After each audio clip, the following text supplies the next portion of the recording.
আসসালামু আলাইকুম রহমতুল্লাহ। দর্শক, আশা করি সবাই সুস্থ আছেন। দর্শক, বিএনপির হাইকমান্ড চাঁদাবাজির বিরুদ্ধে খুব কঠোর অবস্থান নিয়েছে।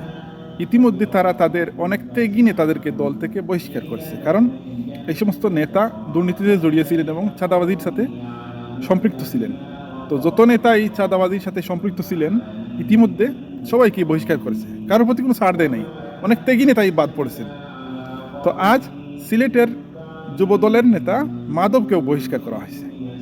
তো বিএনপি যে জনগণের প্রতি একটা ওয়াদাবদ্ধ বা দুর্নীতির বিরুদ্ধে তারা যে সোচ্চার, এটা মুখে যেভাবে বলতেছে কার্যক্রমেও কিন্তু প্রমাণ দিয়ে যাচ্ছে। তো আশা করা যায় এই সমস্ত আইনানুগ ব্যবস্থার কারণে তাদের নেতাকর্মীরা সতর্ক হবে এবং আরও সোচ্চার হবে এগুলোর বিরুদ্ধে, এবং তাদের ভবিষ্যৎ কার্যক্রম আরও সুষ্ঠু হবে। তো আপনাদের মতামত কেমন, কমেন্ট বক্সে লিখবেন। ভালো থাকবেন। আসসালামু আলাইকুম রহমতুল্লাহ।